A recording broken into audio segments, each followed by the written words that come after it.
प्रिय बच्चों, रुको एक मिनट।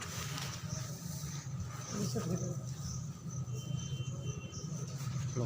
प्रिय बच्चों, प्रातःकाल की वेला में मैं आज संस्कृत भाषा या महत्वम पाठ को पढ़ाने जा रहा हूँ। ध्यान से सुनिए। धन्योऽयं भारतदेशः यत्र समुल्लस्य जनमानस पावनी भाव्यभावोद्भाविनी शब्दसंधो प्रस्विनी सुरभारती। धन्यो अयम, अयम धन्यो, पूर्व रूप संधि है, धन्यो धन अयम। यह भारत देश धन्य है, यत्र जनमानस पावनी समुन्नस्य, जहाँ जनमानस को पवित्र करने वाली, भव्य भावों को उत्पन्न करने वाली, शब्द संदोह प्रवशिनी सुरभारती, शब्दों के समूह को जन्म देने वाली देववाणी।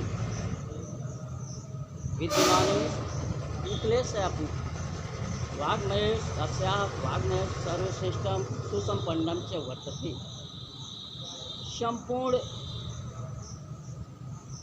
विद्यमान साहित्यों में इसका साहित्य सर्वश्रेष्ठ और सुसंपन्न है। यमेव भाषा संस्कृता नान्यापि लोके कथिता अस्ति। यही भाषा संस्कृत के नाम से संसार में प्रसिद्ध है। अस्माकं रामायण महाभारत ऐतिहासिक ग्रंथा, चत्वारो वेदा, सर्वा उपनिषद, अष्टादश पुराणानि, अन्यानि च महाकाव्य नाट्याद्यानि अस्यमेव भाषायां लिखितानि सन्ति।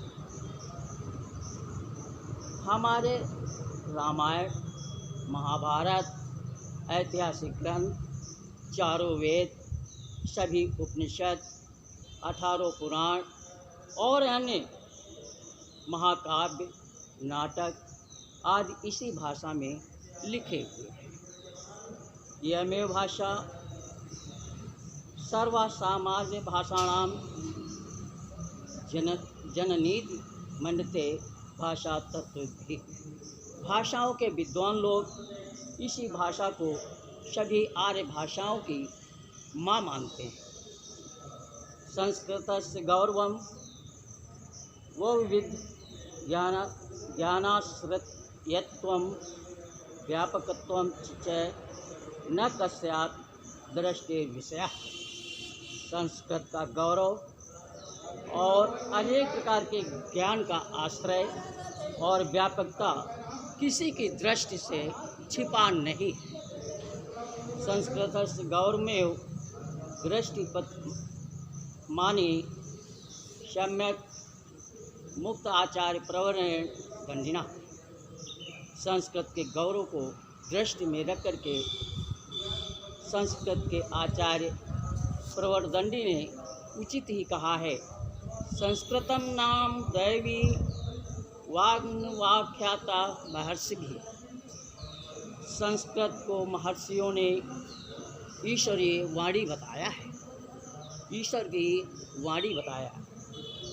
संस्कृत से साहित्यम सरस व्याकरण से सुनिश्चितम। संस्कृत का साहित्य सरस और व्याकरण सुनिश्चित है।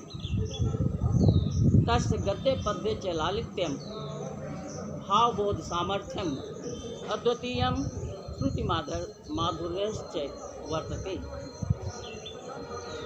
उसके गद्य और पद्य में लालिता भावबोध की सामर्थ्यता और अति श्रुति माधुर्य उत्पन्न विद्यमान है।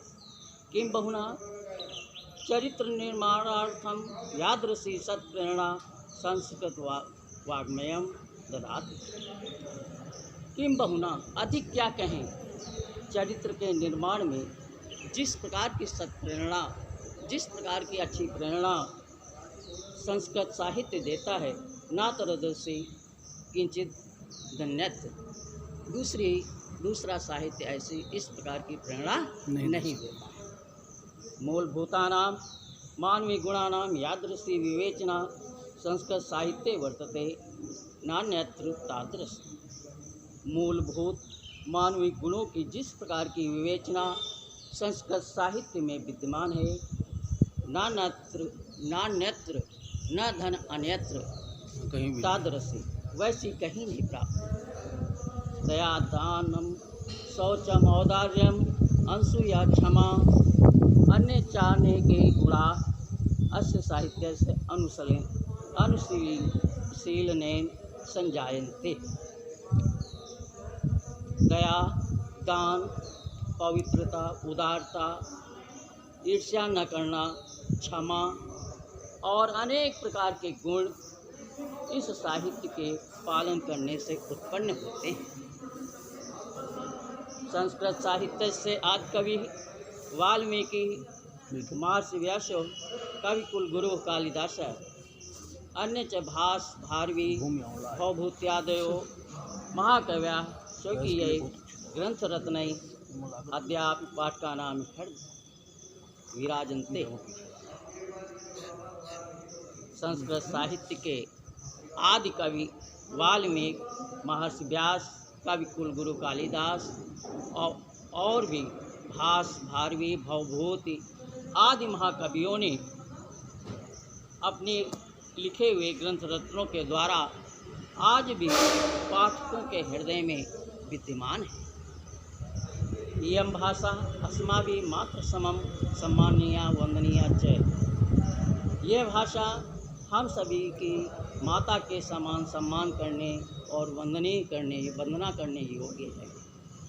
यतो भारत मातु स्वातंत्र्यम गौरवम अखंडत्वम सांस्कृतिक में संस्कृते नैव सुरुचितम शक्यते। जिससे कि भारत माता की स्वतंत्रता का गौरव, अखंडता, सांस्कृतिक एकता और एकता की रक्षा संस्कृत के द्वारा ही कर सकते हैं। इयं संस्कृत भाषाया सर्वास भाषा प्राचीनतमा श्रेष्ठा चास्ति च धन अस्ति। यही संस्कृत भाषा सभी भाषाओं में प्राचीन है और श्रेष्ठ तथा सुषुप्तम उचित ही कहा गया है, अच्छा कहा गया है। भाषास मुख्या मधुरा दिव्या गीवाण भारती। देववाणी भाषाओं में मुख्य, मधुर और दिव्य है। यहीं से मैं अपनी वाणी को विराम देता हूँ। जय हिंद। और बच्चों, इस कार्य को पाठ के हिंदी में संदर्भ सहित अनुवाद कर लेना।